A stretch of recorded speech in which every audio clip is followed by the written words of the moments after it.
वे पाछे पाछे आ जाए, ये पाछे पाछे आ जाए, तन दर्शन कराऊं, ओ होली तन दर्शन कराऊं, चल होली तन दर्शन कराऊं, ओ होली।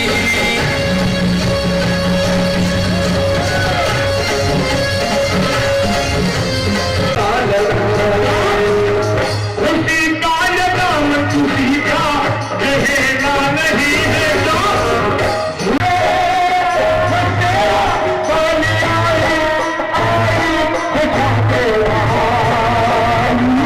आइए 2 मिनट का समय है। मैया लेट नहीं होनी, कोई तारों की सामने तारे नहीं होनी।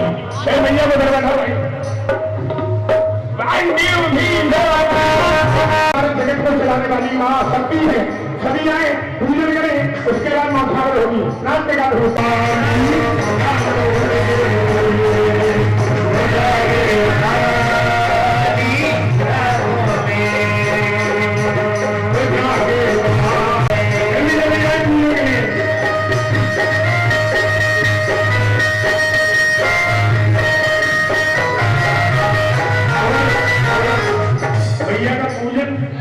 नौछावर नहीं, नौछावर तो बड़ी लेके जाऊंगा।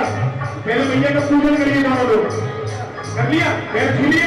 अब यहाँ चढ़ाओ, नौछावर के पैसे मैया के नहीं होते, क्या रख दीजिए। पूजन कभी भी पूजन किया करो तो भगवान की ओर घुमाकर भगवान को ही मत दे दो, क्योंकि भगवान आपके नाई ठाकुर नहीं है।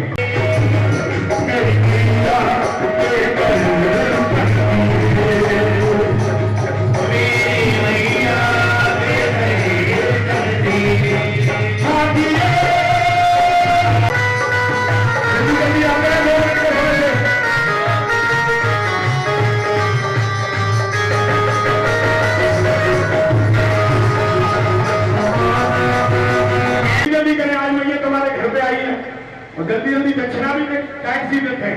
हाँ, कहने का मतलब ज्यादा निकले भाई ने विश्वासघात कर दिया मेरे साथ। भैया होते निकालिए,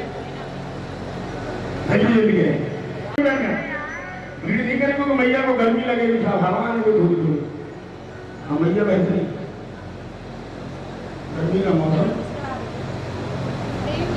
हाँ, और आइए बिगड़ भाई मेरी बात को सुन रहा हूँ, जल्दी आ जाए। बिगड़ भैया धर्म पत्नी के साथ आइए, यहाँ खड़े हो जाइए, नहीं बैठ जाओ, जल्दी बैठो।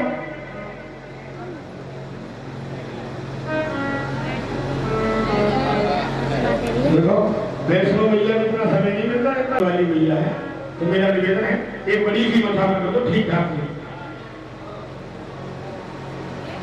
क्योंकि हम बेर नहीं कहते कि बात 2 बार कहते हैं, पूरी रात में। हाँ, वो आदत नहीं चाहिए काम करने वाली, बड़ी नौचावर कर दीजिए।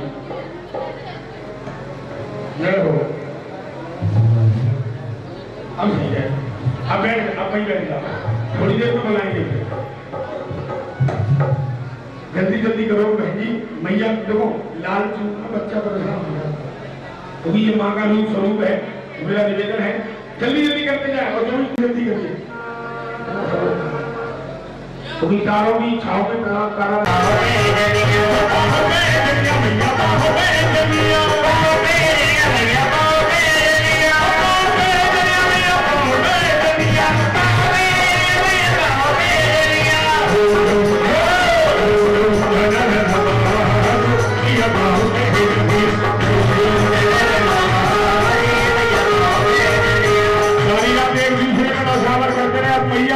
आपके सामने नाच रही है, सबको दिखा रही है नाच नाच के, तो कम से कम नौशावर तो बनती है। सारे हाथ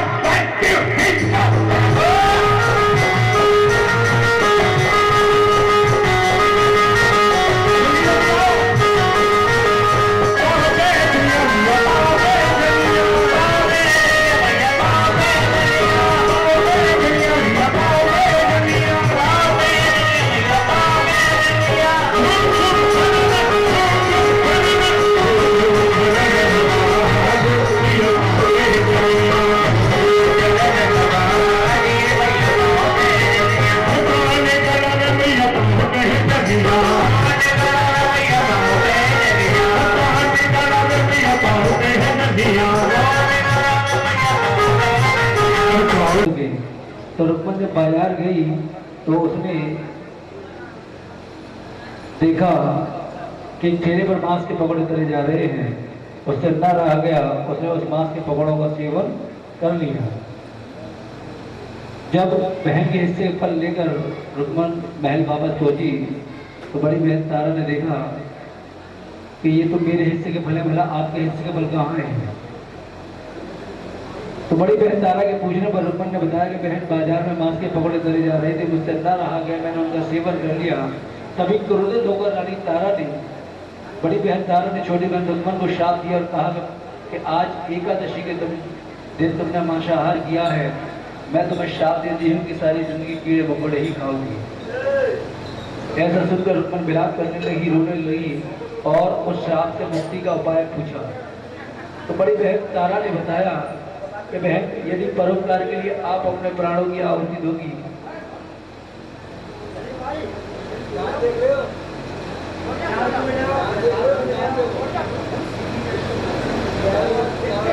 जब श्राप दिया तो छोटी बहन रुक्मन ने विलाप किया। तो पूछने पर बताया कि यदि आप परोपकार के लिए अपने प्राणों की आहुति दोगी तो आपका पुनः मनुष्य योनि में जन्म होगा। यह सुनकर रुक्मन छिपकली योनि में चली जाती है। इधर पांडवों ने एक अश्वमेघ यज्ञ रचाया जिसमें सभी राजा महाराजा ऋषि मुनियों को निमंत्रण दिया गया, लेकिन भूलवश ऋषि दुर्वासा को निमंत्रण देना भूल गए। क्रोधित होकर ऋषि दुर्वासा ने पांडवों से बदला लेने का ठान लिया और एक बाज का रूप रखा और एक मरे हुए सर्प को अपने पंजे में दबाकर उस ओर चल पड़े जहां पांडवों के यज्ञ की प्रसादी बन रही थी। वहां जाकर ऋषि दुर्वासा ने वह मरा हुआ सर्प उस खीर की प्रसादी में छोड़ दिया।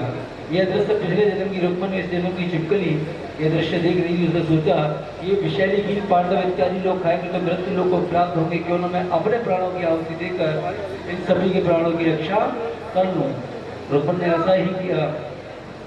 जैसे ही पांडव उस खीर की प्रसादी को उठाने भंडार गृह में आए तो छिपकली ने मां का नाम लेकर उस खीर के कड़ाव में छलांग लगा दी।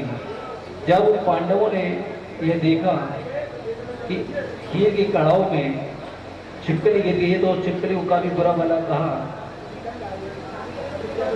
तो पांडवों ने सोचा यदि ये विषैली खीर पशु पक्षी इत्यादि लोग खाएंगे तो मृत्यु लोग को प्राप्त होगा, क्यों ना इस खीर को गहरे गड्ढे में दबा दिया जाए। पांडवों ने ऐसा ही किया।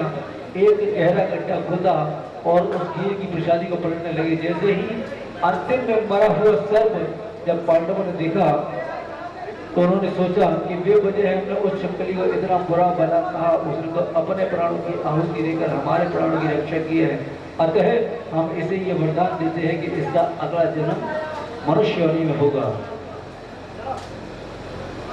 इधर दोनों ही बहनों ने पुनः राजा स्पर्श के यहाँ जन्म लिया। पहला राजा दक्ष के, दूसरा छिपकली, तीसरा राजा स्पर्श के। जब राजा स्पर्श ने दोनों कन्याओं की कुंडली ब्राह्मणों को दिखवाई तो ब्राह्मणों ने कहा कि राजन, बड़ी पुत्री आपके राज्य की शुभ है, अतः दूसरी पुत्री आपके राज्य के लिए अशुभ है, क्यों न इसे मरवा दिया जाए। तभी राजन ने कहा कि हे ब्राह्मण देव, मैं कन्यावत का पाप अपने सर लेना नहीं चाहता, अतः कोई ऐसा उपाय बताएं कि जिससे कि कन्यावत का पाप भी न लगे और छुटकारा भी मिल जाए। तभी ब्राह्मणों ने उपाय बताया कि हे राजन, आप एक लकड़ी का संदूक बनवाएं, उसमें हीरे जवाहरात इत्यादि जड़वाएं और उस संदूक में उस कन्या को लिटाकर जल प्रवाह कर दे। राजा ने ऐसा ही किया। एक लकड़ी का संदूक बनवाया, उसमें हीरे जवाहरात इत्यादि जड़वाए और उस कन्या को उस संदूक में लिटाकर जल प्रवाह कर दिया। धीमे धीमे वह संदूक बहता हुआ काशी नदी के समीप पहुंचा, जहाँ प्रातःकालीन बेला में एक ब्राह्मण देव स्नान करने आया करते थे। जब ब्राह्मण देव की नजर उस संदूक पर पड़ी तो उन्होंने उस संदूक को निकालने का काफी प्रयत्न किया, लेकिन निकालने में असमर्थ रहे। जब ब्राह्मण देव के द्वारा वह संदूक न निकाल पाए तो ब्राह्मण देव ने एक कलवा नामक हरिजन को उस नदी किनारे देखा जहां वो अपने पशु को चराने आया करता था। ब्राह्मण देव ने उस कलवा नामक हरिजन को आवाज लगाई और कहा कि हे कलवा, ये मेरा संदूक नदी में बहा जा रहा है, कृपया इसे निकालने में मेरी सहायता करें। कलवा नामक हरिजन कहता है कि हे ब्राह्मण देव, ये संदूक आपका तो नहीं लगता, अतः ब्राह्मण देव कहते हैं ये सत्य है कि ये संदूक मेरा नहीं है, लेकिन इस पर सर्वप्रथम नजर मेरी पड़ी है, इसलिए संदूक मेरा है। कलवा नामक हरदन कहता है कि ब्राह्मण देव मैं इस संदूक को निकालूंगा तो सही, लेकिन इसमें जो भी धन होगा उसे हम और आप आपस में आधा आधा बांटेंगे। ब्राह्मण देव ने कहा जैसी आपकी इच्छा। जब वह संदूक निकाला गया तो संदूक को जब खोला गया तो उसमें अत्यंत रूपान कन्या किलकारी मारकर हंस रही थी। कलवा नामक हरदन मन मोहित हो गया और ब्राह्मण देव से वो बोला, हे ब्राह्मण देव, आप इस बेटी का सारा धन ले जाइए, लेकिन ये बेटी मुझे दे दीजिए, क्योंकि 27 वर्षों से मेरे कोई संतान नहीं है। ब्राह्मण देव ने कहा कि हे कलवा, आप इस बेटी को भी ले जाइए और इस बेटी को भी ले जाइए। इस बेटी में जो भी धन है उससे इस कन्या के पालन पोषण विवाह इत्यादि में आपकी सहायता होगी। कलवा नामक हरदन उस कन्या को लेकर अपने घर की ओर प्रस्थान करता है और जाकर अपनी पत्नी की गोद में लिटा देता है। कलवा नामक हरदन की पत्नी माँ से अरदास लगाती है कि माँ, इस कन्या का पालन पोषण भला मैं कैसे करूंगी। तभी माँ की असीम कृपा होती है और उसके स्तनों से दूध की धार बहने लगती है। बड़ी सच्ची दरबार की इधर कलवा नामक हरदन के यहाँ रुको बड़ी होती हैं, उधर महलों में राजा स्पर्श के यहाँ बड़ी बहन तारा बड़ी होती है। बड़ी बहन तारा का विवाह काशी के राजा हरिश्चंद्र के साथ होता है। इधर रुक्को का विवाह उसी नगर में सुजाति युवक के साथ होता है। रुक्को की सास राजा हरिश्चंद्र के यहाँ सफाई इत्यादि का कार्य करती है। एक समय रुक्को की सास की तबीयत खराब हो जाती है और रुक्को की सास रुक्को को आदेश देती है कि हे रुक्को, आज के बाद महलों में सफाई इत्यादि का कार्य करने मेरी जगह आप जाओगी। रुक्को सास का आदेश सुनकर महलों की ओर प्रस्थान करती है। जैसे ही महलों के दरवाजे पर पहुंचती है, रानी तारा की नजर पड़ती है। रानी तारा अपने पिछले जन्म के पुण्यों के कारण रुक्को को पहचान जाती हैं और कहती है कि बहन आओ, आज काफी समय बाद हम और आप मिले हैं, आपस में बैठेंगे और वार्तालाप करेंगे। रुक्को ने कहा कि आप रानी और मैं जानती की मेहदरानी, भला मैं आपके पास कैसे बैठ सकती हूँ। तभी रानी तारा ने कहा कि बहन, आपको याद नहीं है कि आप मेरी पिछले जन्म की बहन रुक्मन हैं। दोनों ही में आपस में बैठती हैं, आप वार्तालाप करती हैं। धीमे धीमे समय व्यतीत होता है। एक समय रुक्को महिला में सफाई इत्यादि का कार्य करते समय रो रही है, विलाप कर रही है। रानी तारा की नजर पड़ती है। रानी तारा पूछती है, बहन क्या बात है, क्या दुख है, क्यों रो रही हो। तभी रुक्को कहती है कि बहन, आज मेरे विवाह को 5 वर्ष पूर्ण हो चुके, लेकिन मेरे यहाँ कोई संतान नहीं है। तभी बड़ी बहन तारा कहती हैं कि हे बहन, आप माँ की पावन ज्योति अपने घर आंगन में प्रज्वलित कराएंगी, ऐसा माँ से संकल्प लें। रुक्को माँ का संकल्प लेती है अपने घर आंगन में माँ की पावन ज्योति प्रज्वलित कराने का, माँ का जगराता कराने का। साल भर के अंदर रुक्को को एक पुत्र रत्न की प्राप्ति होती है, जिसके पालन पोषण में रुक्को इतना खो जाती है कि माँ का जगराता कराना भूल जाती है।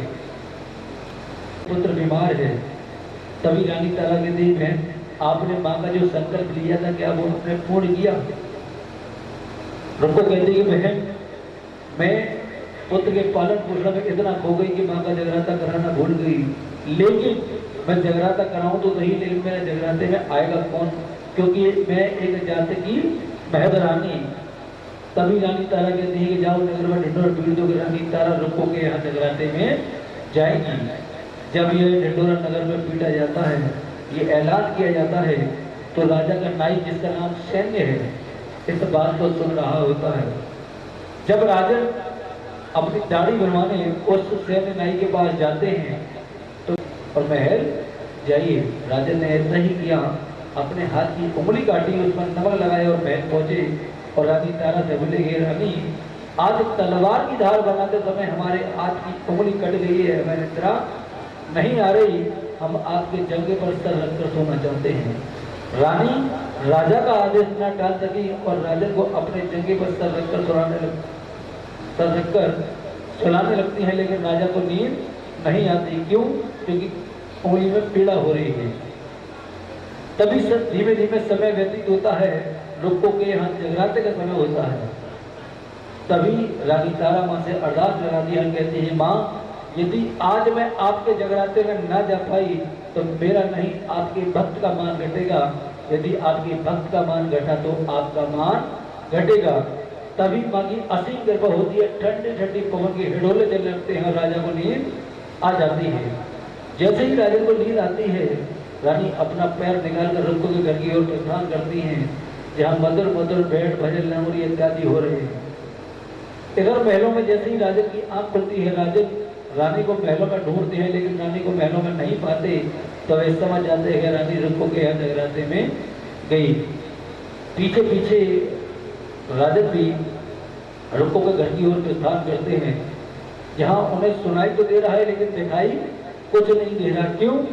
क्योंकि पहले जो जगराते हुआ करते थे वो माँ काली के जगराते हुआ करते थे, जो कि घर की चार दीवारी में बंद दरवाजे में हुआ करते थे।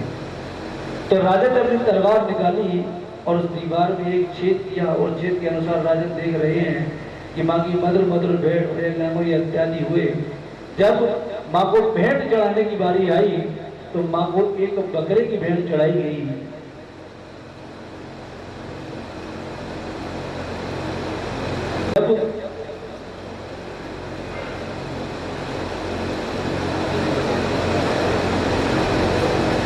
रानी तारा को प्रसादी दी गई।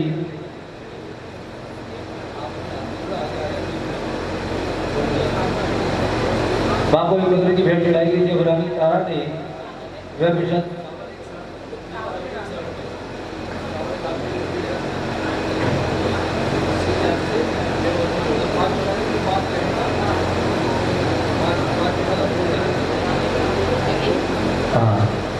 रानी तारा को प्रसादी की। रानी तारा ने वह प्रसादी ग्रहण नहीं की। जब रानी तारा ने वह प्रसादी ग्रहण नहीं की तो अन्य किसी श्रद्धालु ने वह प्रसादी ग्रहण नहीं की। जब रानी तारा से पूछा गया कि रानी आपने प्रसादी ग्रहण क्यों नहीं की, तभी रानी ने कहा कि हे भक्तों, ये तो मेरे राजन की प्रसादी है, कृपया आप पुनः मुझे मेरी प्रसादी दें। जब रानी को पुनः प्रसादी दी गई तो रानी तारा को पुनः प्रसादी में दिया गया बकरी का शीश। जब यह दृश्य राजन ने देखा, काफी क्रोधित हुए और महल के दरवाजे पर पहुंचे और जाकर खड़े हो गए। जैसे ही रानी महल वापस आई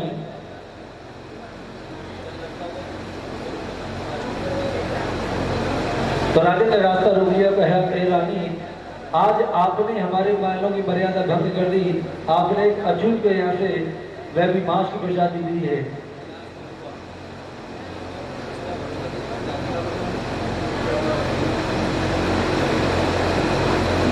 तभी रानी तारा कहते हैं, राजन, ये मांस की प्रसादी नहीं, ये मेरी माँ की प्रसादी है। राजन क्रोधित होकर रानी की झोली में हाथ मारते हैं। जैसे ही राजन रानी की झोली में हाथ मारते हैं तो जो मांस के छोटे छोटे टुकड़े थे वो पंच बेवा में परिवर्तित हो जाते हैं सच्चे दरबार की, और जो बकरे का शीश था वो एक हरे नारियल में परिवर्तित हो जाता है। तभी राजन क्रोधित होकर कहते हैं कि रानी, मैंने स्वयं अपनी आंखों से देखा था, आपने एक हरजन के यहाँ से, एक अछूत के यहाँ से वह भी मांस की प्रसादी ली थी। तभी रानी कहती है, राजन, ये मांस की नहीं, मेरी माँ की प्रसादी है।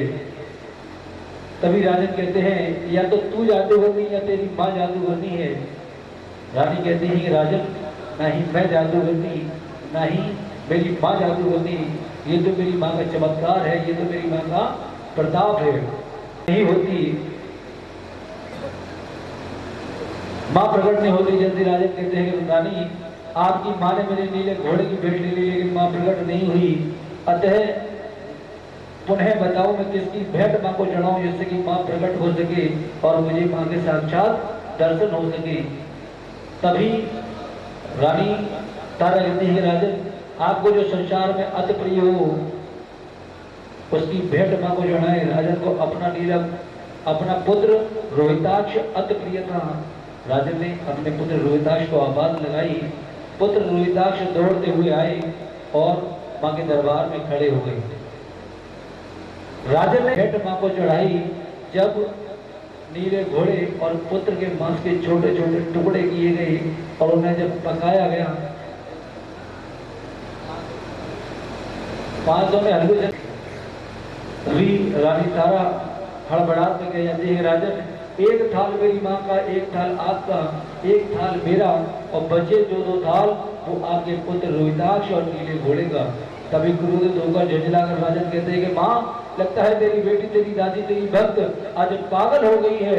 हमारा नीला घोड़ा न रहा, हमारा पुत्र न रहा, वह उनके लिए प्रसादी लेकर आई है। तभी साक्षात माँ प्रकट होती, बोली सच्चे दरबार की, बोली वैष्णो मैया की। और रानी तारा से पूछती है कि पुत्री, क्या तुमने ऐसा कुछ कहा? रानी तारा आंखों में आंसू भरे करोड़ आवाज में कहते हैं, माँ भूलवश मेरे मुख से निकल गया, मैं क्षमा प्रार्थी हूँ माँ, मैं क्षमा की पात्र हूँ, कृपया आप मुझे क्षमा करें। तभी माँ मंद मंद मुस्कुराते हुए राजन की ओर देखती हैं, निहारती हैं और कहती है कि राजन, यदि मेरे भक्त के मुख से निकली बात झूठी हो जाए तो मेरे भक्त का नहीं, मेरा मान घटेगा। और राजन को आदेश देती है कि राजन, आप अपने पुत्र रोहिताश और नीले घोड़े को आवाज लगाएं। जैसे ही राजन अपने पुत्र रोहिताश और नीले घोड़े को आवाज लगाते हैं, दोनों दौड़ते हुए आते हुए दरबार में खड़े हो जाते हैं। आश्चर्यचकित राजन अपने पुत्र से कहते हैं कि पुत्र, हमने तो आपकी भेंट मां को चढ़ा दी थी, भला आप तो इतनी देर कहाँ थे? पुत्र कहते हैं कि राजन, हे पिताश्री, मैं इस माँ की गोद को छोड़कर उस जगत जननी माँ जगदम्बे की गोद में बैठा खेल रहा था। आपने मुझे आवाज दी और मुझे आना पड़ा। तभी वहां सभी ने प्रसादी ग्रहण की। जब नीले घोड़े ने उस मांस की प्रसादी को, मांस के टुकड़ों को अपने मुख से लगाया तो कहते हैं भक्तों, घोड़ों को अति प्रिय होता है चना, इसलिए वह मांस की प्रसादी चने में परिवर्तित हो गई। और जब पुत्र रोहिताक्ष ने उस मांस की प्रसादी को अपने मुख से लगाया तो कहा जाता है कि बच्चों को अति प्रिय होता है मीठा, तो वह मांस की प्रसादी हलवे में परिवर्तित हो गई। बोली सच्चे दरबार की। इसलिए भक्तों, हलवे और चने का भोग जाने अनजाने में भक्त माँ को लगाते हैं। माँ का भोग ये नहीं, ये तो माँ के भक्तों का भेंट भोग है, जिनकी भेंट माँ को चढ़ाई गई। माँ का संपूर्ण भोग है, जिन्हें छोटी छोटी पूड़ियाँ जिन्हें बोलते हैं अठ्यावरी, लौंग का जोड़ा, इलायची, सुपारी, पान का पत्ता इत्यादि घर में जो भी खाद्य सामग्री बनी हो उसका भोग हमारी माँ जगदम्बे का लगता है। बोली सच्चे दरबार की।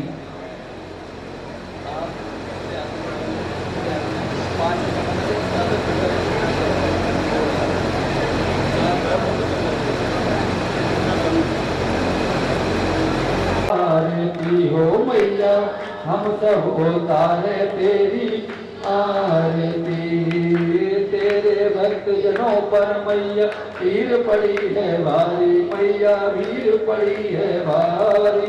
दानव दल पर टूट पड़ो माँ, दानव दल पर टूट पड़ो, करके सिंह सवारी, सौ सौ सिंहों से तुम बलशाली, अष्ट भुजाओं वाली, दुष्टों को तू ही ललकारती हो मैया, हम सब उतार तेरी आरती। माँ बेटे का है इस जग में बड़ा ही निर्बल नाता, निर्बल नाता।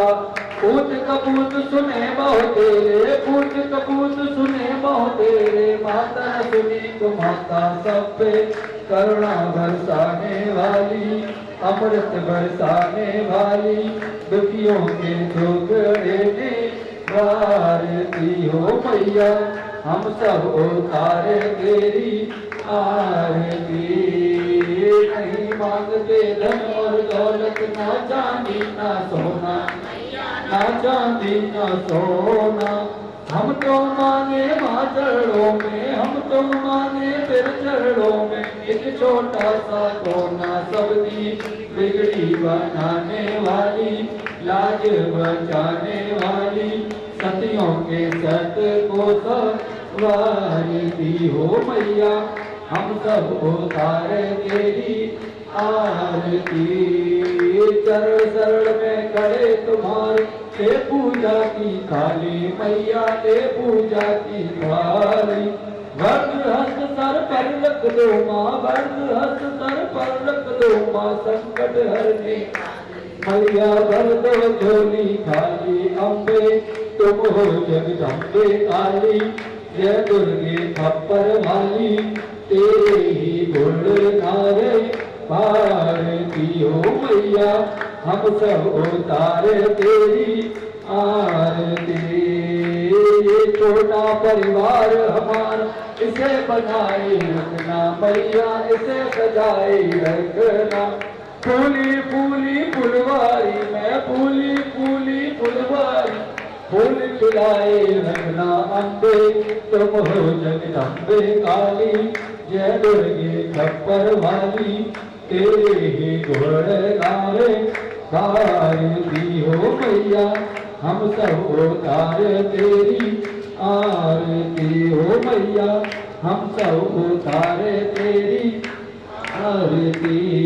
त्वमेव माता च पिता त्वमेव, त्वमेव बन्धो च सखा त्वमेव, त्वमेव विद्या द्रविणं त्वमेव, त्वमेव सर्वं मम देव देव। नीलाम्बरश्यामलकोमलाङ्गं सीता समारोपितमानुभावं, बाणो महासायं चापं नमामि रामं रघुवंशनाथं। गुरुर्ब्रह्मा गुरुर्विष्णु गुरुर्देवो महेश्वरः, गुरुर्साक्षात् परं ब्रह्म तस्मै श्री गुरवे नमः, तस्मै श्री गुरवे नमः। बोली सच्चे दरबार की, बोली वैष्णो मैया की, बोली लावरा वीर की, बोली गैया मैया की, बोली सत्य सनातन धर्म की, बोली सत्य सनातन धर्म की। विश्व का प्राणियों में बोली हर हर महादेव शंभु, जय जय श्री राधे श्याम। सभी लोग अपने सीधे हाथ की तरफ एक परिक्रमा ले ले, एक गोल चक्कर लगा ले और सभी आरती और प्रसाद लेकर ही अपने घर की ओर प्रस्थान करेंगे।